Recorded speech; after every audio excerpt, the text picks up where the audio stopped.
alongside Jeff Goodger. We got two more special guests. We got Blair Blue. I said that wrong. Her name could be Bluefish. Potentially. We've also got joining us Anthony Simonson, who is also known as Two Pinfish, and he'll be bowling for his first national title coming up soon. We're going to spend some time talking about Roto-Grip and Storm products. We're going to talk about Team Fish. We're going to talk about the PBA, and we're going to talk about some exciting bowling you're going to get to watch right now on Extra Frame. Thank you guys for joining us. Thank you for having us. Always a pleasure.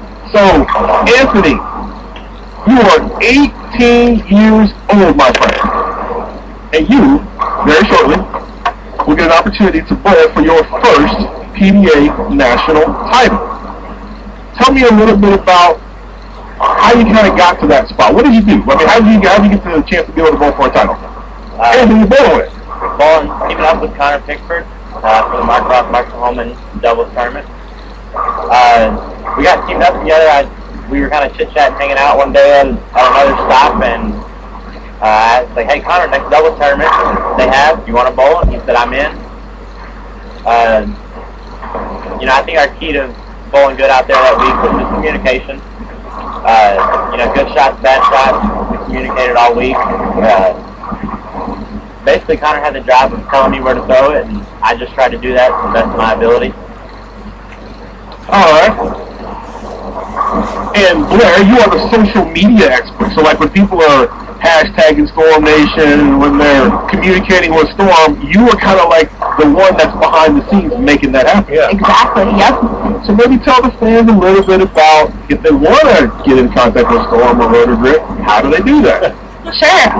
We have Twitter, Facebook, Instagram. We have our Instagram handle is Storm Products, and our Twitter handle for Roto-Grip is Bowl Roto-Grip, and our Twitter handle for Storm is @Storm_Nation. So we always love hearing from our fans. We love hearing what's rolling great for you guys out there, and hearing about honor scores and what you need in your bag or what you're looking for. So definitely reach out to us, and we just love hearing stories. So if you guys are interested in asking Blair some specific questions, I actually have my Twitter up where you can use their hashtag that they just gave you. So please, by all means, we've both got the ability to be able to communicate back and forth with you guys. Mine's all Edwin, of course. And I got a question, so I kind of opened it a little bit differently because I gave you guys these names, but the fans may have no idea why I said that. I said, the fish name. What is that all about? So maybe explain a little bit about the fish name and how the whole process is and what Team Fish is all about. Team Fish is just a group of guys, quite a few of us. There's some of us out on tour. There's some of the guys local where Connor and Kyle are. It's basically just a group of guys all chasing dreams. We're just swimming away. Started a couple years back, actually at the World Series of Bowling with Craig Niderford, Connor Pickford, and Kyle Troop all roomed together. That week, none of them got checked. There's online video poker, and Craig plays a lot of that. He refers to the people who don't know how to play fish. None of them got checked that week, so they kind of started calling each other's fish, and it kind of took off from there. Okay. So, one of the things that's kind of interesting about the whole Team Fish concept is everybody gets a fish name. And your fish name, as I mentioned in the open, is two-handed, or two-fin fish. But why is that? I throw it with two hands. Connor and Kyle like to call me Simonson. Kind of fits with my last name. However, I'm not a big fan of that. I'd much rather stick with two-fin fish. I like that. And then Blair, because you did not technically have a fish name, but we were kind of talking a little bit about it. We said, hey, well, maybe you could be Bluefish. And why would we say that? What's the deal with that? So I have a very long last name. My last name is 12 letters long, but the first 3 letters are BLU. So, and actually my grandpa, when I was a baby, he would always call me Baby Blue. Yeah. So that kind of stuck, and my Twitter handle is @BlairBlue, and I've just it kind of rolls off the tongue. So I was actually just talking to Troop down there, and I was like, I still don't have a fish name, so we were just kind of talking about it. So we have to get full approval on that, though. It's not been approved. Not approved, but definitely in the process. We definitely now put it out there, so it can't be in the process for approval, which is awesome. This is stepping into Gomer Anthony, talk. talk a little bit about how you've been bowling this week. This week, physically hasn't been too strong. I bowled good today. I got 246 over. Had a rough game 8, which apparently that's been a difficult game all week. I don't think I bowled more than 170 game 8. I've been able to save those games. I guess you would say. My last game, Cheetah had a 160, I believe, game 8, followed up with 280. 160 on Viper, followed up with 240. 151 today, followed up with 258 to give myself a chance at the number. Cheetah is one of those things. It's not really hard to get to the pocket on that pattern. It's a matter of getting your ball to get the spin the right way. And there were some pairs I had it on, and some pairs I couldn't quite figure out the little trick. I can't really complain too much about the week. Did you get my note? It's been up and down, but definitely looking up after today. Alright. Clear my desk. So, you guys at Team Fish, you guys kind of all hang out together like you mentioned. You're kind of like your own little family.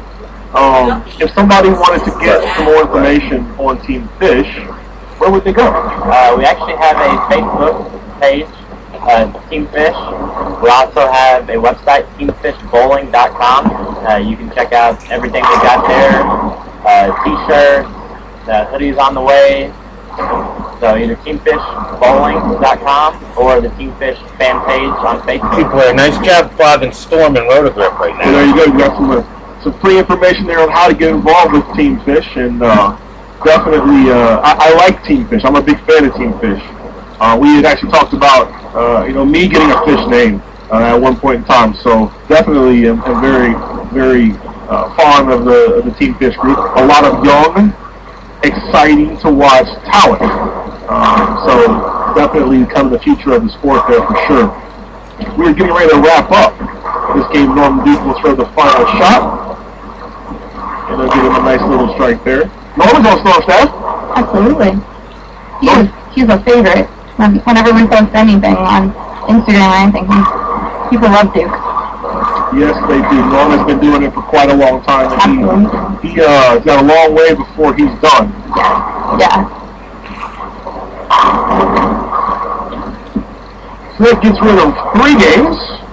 All right, we are now into game 4, which means the competitors, if they haven't started to figure it out, they really got to get it going now, because it's almost do or die at this point. Your mother was very excited to listen to Blair. So talk a little bit about how you got involved with the Storm Rotogrip group, Anthony. Tyler Jensen, ball rep in my area. I've been throwing the Storm product strictly for the last 3 or 4 years. I was approached at Lucy Minot 2 years ago about getting a contract, and come January we rode around. Just been one of those things. I've been throwing them for a while, and finally got the opportunity to join the team. Awesome. And Blair, I mean, you work at HQ, so you know what's going on there. If somebody was interested in trying to get involved with Storm or with Rotogrip, who should they send their resume to? So yeah, we get that question a lot, and our staff requirements, our staff agreements, they start in January and they run through the end of the year, and we kind of look over them in the fall time. But put a bowling resume together, and what I always tell people too is get to know people out on the lanes, and just introduce yourself to all the other players, and introduce yourselves to the regional Storm reps. Get to know those people, because it's all about networking. Yes, it is. Actually, it's a great point. One of the first people that I was able to network with and meet was Steve Funkin and West Pie.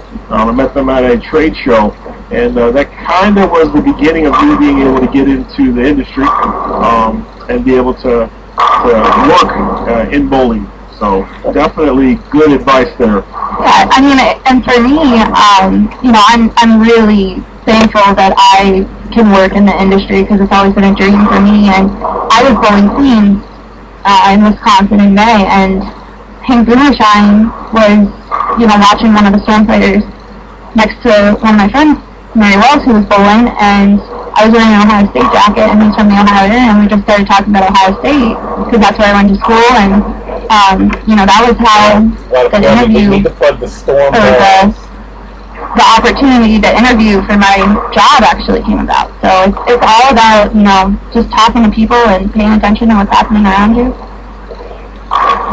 Yeah, that's definitely part of the plan. I mean, as a Purdue alumni, we definitely have a little love-hate relationship with you over there at Ohio State. But nonetheless, we still are involved in a sport that we love. So there's definitely much appreciation for you and what you do. And I'm sure Bill and Bob Chrisman also appreciate what you do. They're the best owners that anyone could ever ask for. I mean, they're amazing, and they care about all the employees and all the bowlers and bowling in general, and then people in general. I mean, they give back all year round. We just did a Christmas.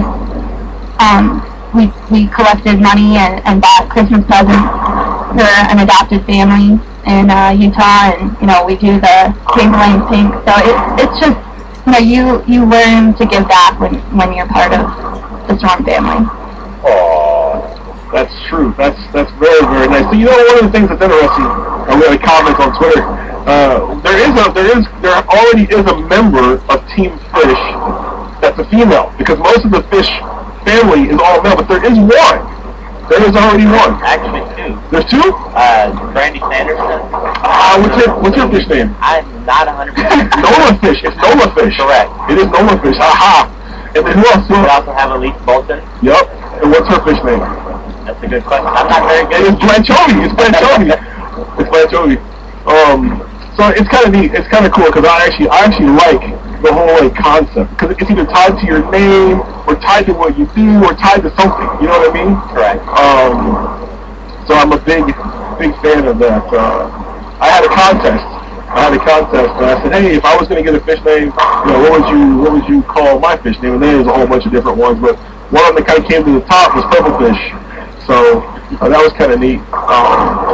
But it's cool because I think what you guys are doing as a collective is you're bringing kind of like a team aspect to the industry at this level, but yet you're still individuals. Correct. You know what I mean?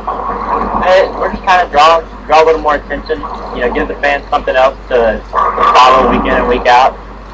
I believe there's a couple other teams throughout the PBA kind of starting up. I believe Ronnie Russell and EJ Packard are working on a team. There's some guys out in the Florida area that are also working on teams. So it's going to be nice to see where us kind of starting the team portion of stuff comes into play in the long run. Yeah, speaking of two-handed players, you can see on lane 18 is another member of the Storm family, Sean Maldonado. Yeah, he had an unbelievable regional win streak going on last summer. He won 4 in a row. Yeah, he was winning everything he bowled. Yeah, it was unreal. So it was pretty fun to see.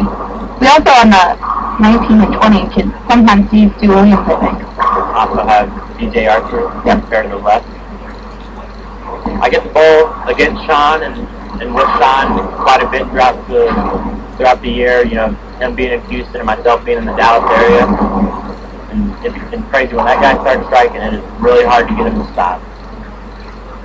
Yeah, the two-handed phenomenon has definitely grown, and obviously, Anthony, you being one of those players. Let me ask you this. When did you start bowling, and did you always bowl two-handed? I started bowling when I was 3 years old. My parents informed me that I bowled one-handed for a couple months. I guess I was just tired of the ball not ever getting down the lane, so I put my other hand on it and stuck with it. I used my thumb throwing it two-handed all the way up until probably 13 or 14. Talking to a couple people, and I think you could get a little better taking your thumb out, and took my thumb out, and seemed to work for the best. Now here's what's funny. This is an interesting story, right? So we had Bob Learning here the other day, and Bob Learn said that when he was growing up, he's plus 50, when he was growing up, you were not allowed to throw a bowling ball until you were 8 years old. And then at 8 years old, you could throw an 8-pound bowling ball. So with that being said, you just told a story about how you were much younger than that, and because of that, you basically had to use two hands. And then now, and we had another guest in here that kind of spoke of the same kind of story. So at a very young age, couldn't get the ball down the lane, used two hands, and kept using two hands. So it's kind of interesting to see that the times have kind of changed, and that may be part of the reason why bowlers have developed this two-handed style. And obviously, the technology that's evolved over the last 20 years, the ball cover stocks, the lane surfaces, the lane oils, allow that to be very, very successful. So let's talk a little bit about bowling balls. Rotogrip makes some bowling balls. They have a couple of new bowling balls. And let me ask you this, Anthony. Of the new bowling ball that just came out, which one is your favorite? I think out of the three so far, I'm going to have to go with the Eternal Cell, ball a little sleeper back home, and shot 300 using it. I'm also a really big fan of the Hectic. I think I'm going to be throwing those two balls quite a bit this week. So we saw a lot of Eternals going down the lanes today, and we've seen all three really going down the lanes this week between all the different players. So we also have something really exciting that just came out today. We updated our Roto Gear site on rotogrip.com. So that's our Rotogrip shop. And there's new apparel in there, and there's also some special offers right before Christmas that everyone can take a look at, and it's a pretty nice update. So if somebody wanted to kind of see that, where would they go? So if you go to the Rotogrip website, you can go to other products with the tab at the top, and then under that you can see rotogear.com, or you can just type in rotogear.com. And you can look at it on your mobile device as well. It's mobile responsive, so lots of excitement around Rotogrip right now. Yeah, also they have that new ball, that Critical. Yes. Which is kind of neat because it's not the high-performance ball. The high-performance ball is that Eternal Cell, but yet it has arguably a high-performance core in it, because typically the high-performance balls have what's called an asymmetrical core in them, and of course the Eternal Cell does have that, but the Critical also has an asymmetrical core. Yes. And that's kind of one of the first things that I noticed being a former ball designer. It's one of the first things that I noticed when I saw the new balls get released. Yeah, and it's the first time that we put it in that HV3 line. Right, so if you guys are looking for definitely a higher performance type product, but maybe not at the high performance price, you have an option there with that brand new Critical. Yeah, and that ball has had some really awesome success this week. A couple 300 games with it. We've also had Pete Weber was selling that in the PBA 50 championship tournament that happened right before the World Series started. So yeah, definitely check it out, and all of those balls are available at your local pro shop now, so you can go and order one today if you want. Yeah, those balls were all recently released, right? Eternal Cell, Critical, and Hectic were all recently released. Yeah, they were released Tuesday, so it's very new, but I've already seen, and that's where social media comes back, because we have had people reach out to us and say they've already gotten them, had some high scores. We love hearing that, or hearing, even if it's, you just picked up the new Rotogrip ball and shot your high score, or just, had a clean game, anything. We love hearing from you guys. We love having conversations with you.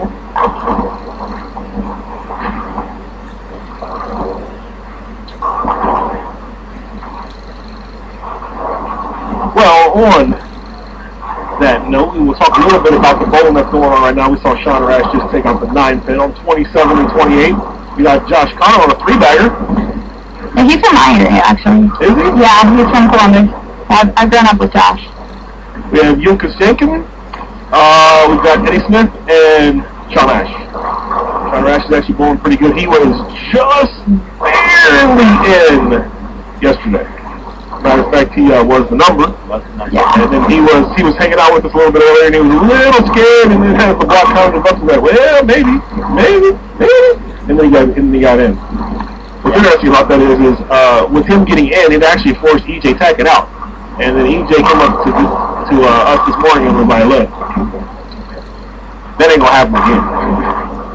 That's not gonna happen again." And he opened up with a 290 game, so he's definitely headed toward making his cut, or making this cut at the PBA Chameleon Championship presented by HotelPlanet.com. Yeah, I got a chance to watch EJ bowl a little bit yesterday. Give him a hard time. Actually, the one game I did watch, he started off with a 2 or 3 bagger and missed a single pin, and either struck out or missed the second ball in the 10th for 250 or 260.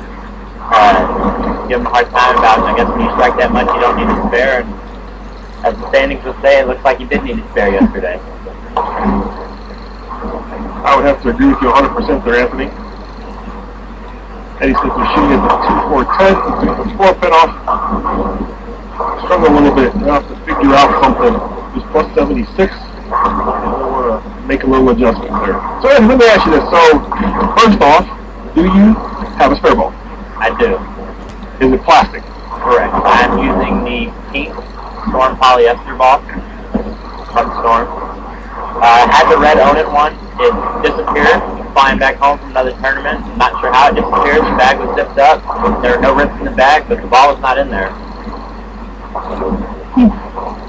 I think Blair has a similar story about losing some product. Is that not true, Blair? Oh, Yeah. And it actually looks like, I do. I learned the hard way that leaving your backpack in your car, even for a few hours, even at your house, is not a good idea. So I got my backpack stolen and had some IDs and shoes and stuff. Actually, I ended up finding the backpack. It had been rained on, but the panic when you're a bowler and you lose your IT thumbs, and if you have ITs, you know how that feels, and it's pretty scary because you can't always remake those the same way. Yeah, we just had Cecil Snowroller from Vice talking a little bit about the IT pieces, so definitely got to be careful to make sure you keep your thumbs with you at all times. As you see Sean Rash pick up the 7 pin. It looks like we have some locks rolling around us too, which is when you piece this out. Yeah, Oscar used it. I saw he was on extra frame last game. He was using a lock. I think Josh is throwing a lock too. That's a very, very strong ball. I do this thing where I will take bowling balls that are currently out, and I actually wipe a little bit of oil on them to kind of see how quickly or slowly they will absorb that oil. And I actually posted on my YouTube, if you guys are interested. I post a lot of different balls from all companies, but specifically the lock was one of the faster absorbing balls. I know that ball's got a brand new shell on it. Yep. It's called GI-15. And a brand new core. And a brand new core, which stands for Game Improvement 2015.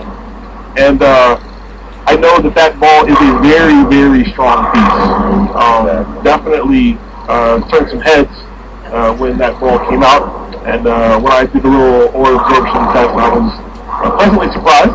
And definitely think that that's one of the stronger pieces out of the Storm line. Yeah, and it is a very strong piece, and we've heard a lot of versatility when it comes to that ball too, and a lot of success, on house shots for some weak bowlers, and it's a really versatile piece. We've seen people shine it up, and we've seen people, either use it with the out-of-the-box surface, or it seems to be matching up to a lot of different styles of games, which is always good to see. I've got a couple different ones. I'm normally not a big fan of the asymmetric balls. The lock has definitely changed my mind on that. Me and Connor both used that to lead the show for the Mark Ross, Mark Mahoney Double Championship. I've been able to throw it on, like you said, on house and support patterns, and you can be working on just about anything you can bowl on. well, definitely that's a piece that people need to be checking out if they're interested in getting themselves a new high-performance ball. Speaking of high-performance ball, Lucas Jenkins is showing a Crux. He's plus 93 after 3. It's been a barren day too, as Anthony was alluding to earlier.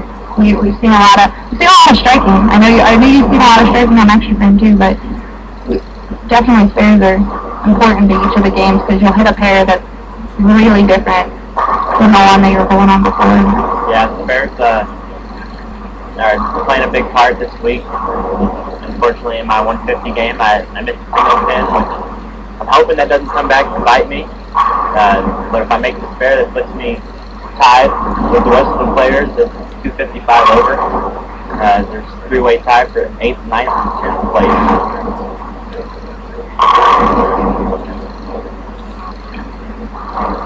And our ball reps were talking about, the game plan for today was start right and then chase it left, and you see a lot of players even in game 4. Yeah, we're watching. Yeah, game 4.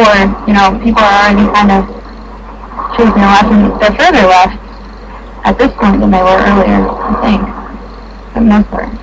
Maybe not on the extra. Yeah, you're right. I mean, that is the standing thought process across the board is to start right, chase, and left. Obviously, the lefties need to figure out a way to be able to start left and stay left because the lane doesn't transition as quick, doesn't break down as fast. So it's very critical that the left-handers figure out a way to stay left. The lefties are rocking it, the first squad, though. Yeah, we've actually got a few that are going very well this squad as well. And we have a third game scoring update. If you are interested, you can head on over to PBA.com and check out the scores. That's exactly what we're doing here at the Extra Frame booth. Ronnie Sparks Jr. is actually currently your leader at plus 135. Martin Larson, TJ Smith, Eric Piven, DJ Moore round your top 5. So, interesting in the fact that the scoring pace kind of started out a little bit higher than I would have anticipated based off of the A scores.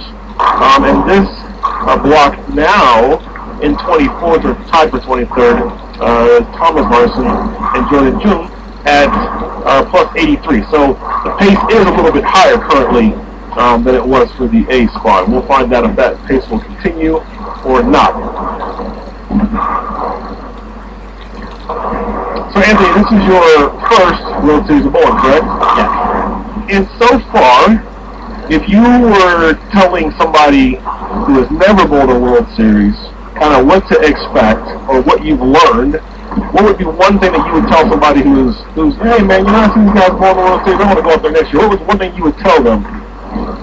Practice. Best bowlers in the world, they don't get good by just sitting around watching TV.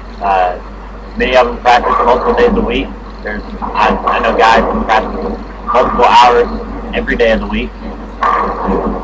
Just practice and prepare for it. You can't come out here and expect to compete, not practicing or, only practicing once a day. And I can't, lost the word. I can't define enough how important the practice is. And when you say that, so like somebody like yourself, how often and how long, per se, do you practice? I was working a couple months back, having a little bit of a difficult time to practice. Now that I'm not working, I'm starting to practice 3 or 4 times a day for anywhere from an hour and a half to 2.5 hours. Actually taking use of the training center in Arlington at USDC headquarters. Awesome. Yeah, definitely.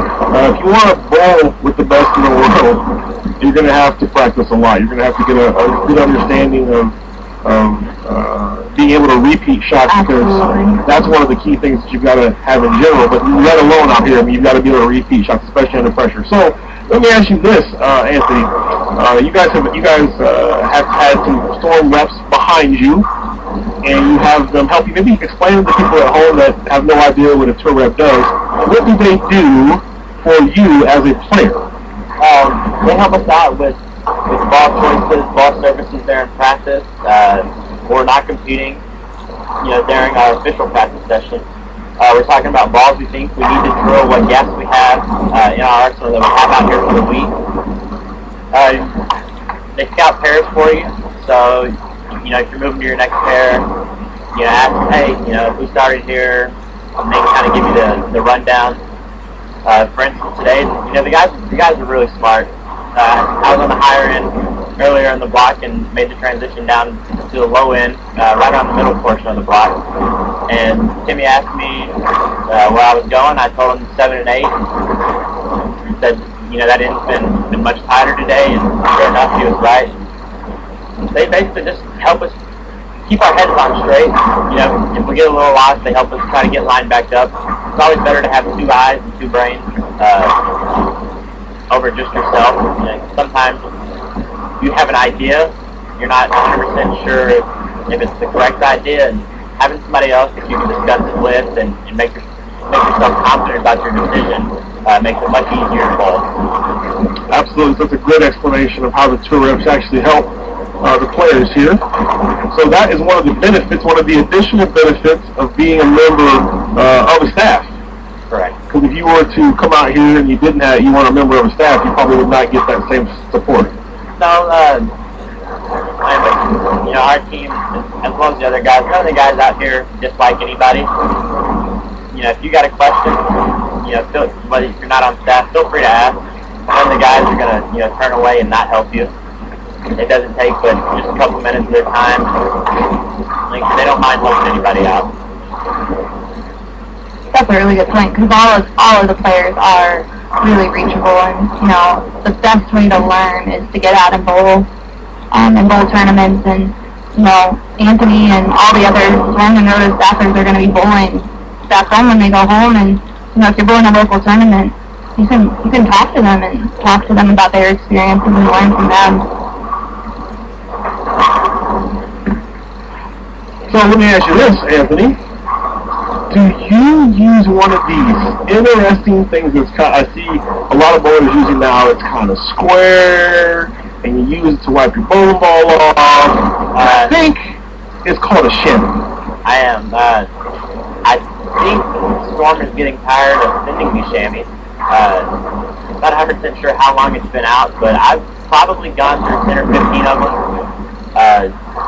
They're the best towel anybody came out with. Using 2 hands, I got to get the ball as dry as possible, get all the oil off of it, and the chamois have yet to disappoint. So Blair, maybe you could explain a little bit about the chamois in terms of you guys make them just for Rota Grip, or are they available for both companies? They're available for both companies. They're in a variety of colors. The Rota Grip ones are red.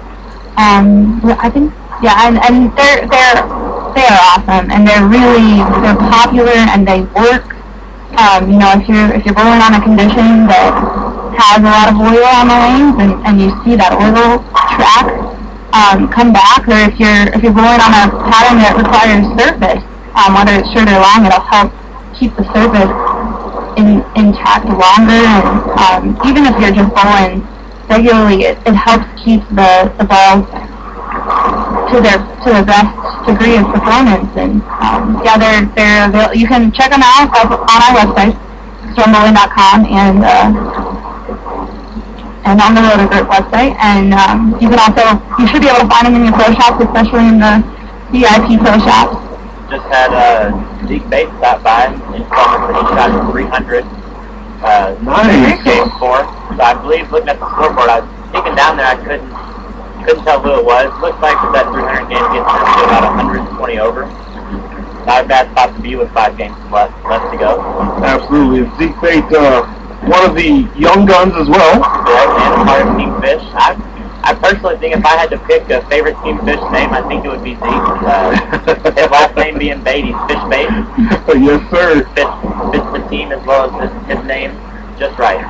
And Zeke is also one of the guys who definitely have the future out here. He is a former USBC singles champion.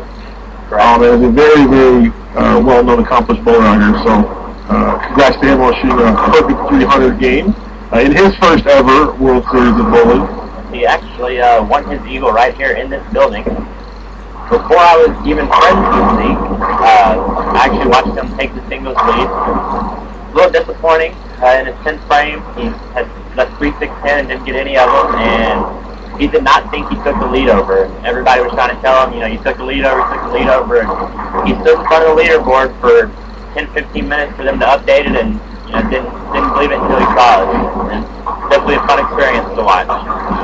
Yeah, I'm actually friends with Zeke, so I was one of the first people that got the phone call that he had won the Eagles. So that was pretty cool. That's one of my favorite memories. I've known Zeke for a long, long time, so he and I can practice together back home, and it's very fun. Yeah, he's a great guy, and he's got a very unique personality and a unique skill set. I'll tell you something that most people probably do not know. Zeke Bate actually is a very accomplished dancer. Yes, he is. He's a very good dancer, as a matter of fact. I believe he's got a couple videos floating around on Facebook. I'm not 100% sure if he's got a YouTube account. He does. Yes, he does have some videos on YouTube as well, yeah. He is a very good dancer. As a matter of fact, at one point in time I said, hey, Zeke, we're going to have to do a challenge on your lane. He'll probably destroy me, but nonetheless, it would be fun to at least have a little dance battle as that could be interesting and entertaining to watch. You're watching live coverage of the PBA Chameleon Championship presented by HotelPlanner.com. This is the B Squad. Game 4 of 9. See Sean Rash kind of pulling off there. I wonder if his wrist is going him. We had him in the booth yesterday, and he said he was having some wrist problems, so I wonder if he's having a little bit of pain there. We're in the booth right now with Blair Reno and Anthony Simonson of Rotor Grip. Rotor Grip just launched 3 new bowling balls, Eternal Cell, Critical, and Hectic. And if you want some more information out on those bowling balls, you can check them out at rotorgrip.com. Yikes. That one's not easy. That one is not easy. You don't want to see that night frame. Not sure about you guys, but I've definitely seen some unique splits up this week. I personally left one today that I've never left before. 2, 7, 8, 10. 2, 7. Wow, yikes. How did you do that? Yikes. I threw it 100 miles an hour and it didn't hook. Well, I tell you what, I did watch a competitor cherry pick the 6-9 of them, right? Wow. Ball went right. Ball never quite came back enough. Cherry picked it right off. And that during our unofficial practice session we had earlier this week, trying to play him a little further right on Scorpion, I believe it was. It got going right and didn't get going left until a little too late. Yeah, I put a pretty cool video of Team Fish member and Storm staffer Kyle Troop during practice session. He was playing the gutter, and I put a high-speed video of him playing the gutter where it looks like his ball literally is going to fall in the gutter, and it peels back. And he's having a pretty good week so far. Absolutely. Made 2 of 3 cuts. He's been throwing 2 of the new rotor releases, the Eternal Cell and Critical. He's been doing a little bit of striking with both of them. A combination of both throughout the 2 events. And they're definitely rolling good out here for everybody as well as him. Yeah, I actually flew in. We actually flew to Vegas and met up with him in Vegas, and then flew on in. And Kyle Troop's fish name is Afrofish. Afrofish. I am a big fan of Afrofish because he wears some awesome outfits. Yesterday he broke out the Argyle, and when I say he broke it out, the shirt was Argyle, the pants were Argyle. He probably had Argyle socks on to go with it. It was looking sharp. Yeah, he was rocking it today. It's always fun, when we're out on tour and tournaments and I room with Kyle quite a bit, and whenever he has to throw out, the amount of compliments that he gets is unbelievable. Well, but if you look at it, you can really mess up the afro. I mean, you can really, really mess it up. You can. He spends quite a bit of time making sure it's puffed out, making sure it's round. And I feel like that's all he does is just play with his hair.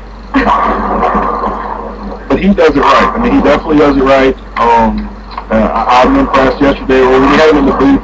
You know, the headset kind of compresses it down, so then he had to break the pick out and fix it, of course. But if you're going to do it right, and he does a phenomenal job at being able to maintain the afro. There's a couple of afros in the PBA tour.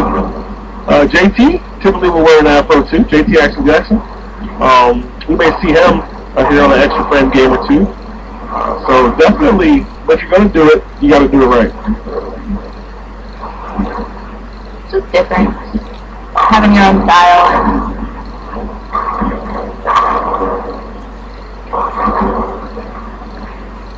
Something like that one.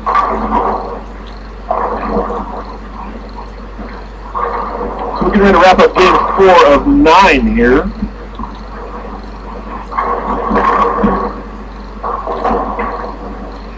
Remember, we got bonus coverage on XF2. There's no commentary, but if you're interested in watching some additional bowling, head on over to XF2. Maybe one of your favorite players is on there. Jeff Goodyear is handling a lot of business that you guys can't see from behind the scenes. 8 cameras giving you double wide action. And yesterday we were doing 2 double wides, which I am trying to get named Dr. Taylor because I think it's cool. And Jeff is the guy behind the scenes making sure all that happens. Do you know my fish name? I do not know your fish name. I do know you are a member of the fish group. I do know you are part of the team fish because I remember there's a picture of you with your suit jacket on, but underneath, like Superman, he kind of breaks it out. Team fish. So what is your fish name? I was bestowed Tech Fish. Oh, Tech Fish. I like that. I was given the official blue shirt that Anthony's wearing right now at the Fall Classic, and it was an honor to unfurl that in the extra frame booth and put it in my suitcase every trip I take and wear it when Anthony tells me he needs me to. Which I believe is December 19th. Correct. I'd like to see quite a few people wearing those shirts, whether it's our blue shirt or just any team fish shirt. We like to see the support. We like giving the fans something else to look out for. The ball change and a high flush strike. We're going to wrap up game 4 of 9 of the PBA Chameleon Championship presented by HotelPlanner.com. We're going to take a real quick break, and we're going to come back with some more action live. PBA Game 5 coming up soon. Stay tuned.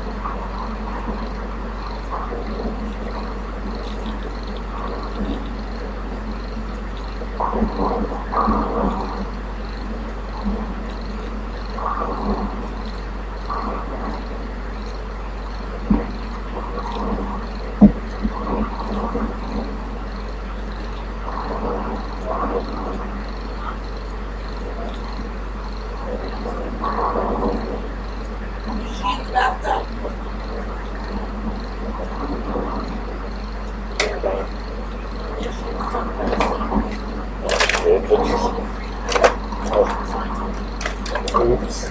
Did she say she knew him?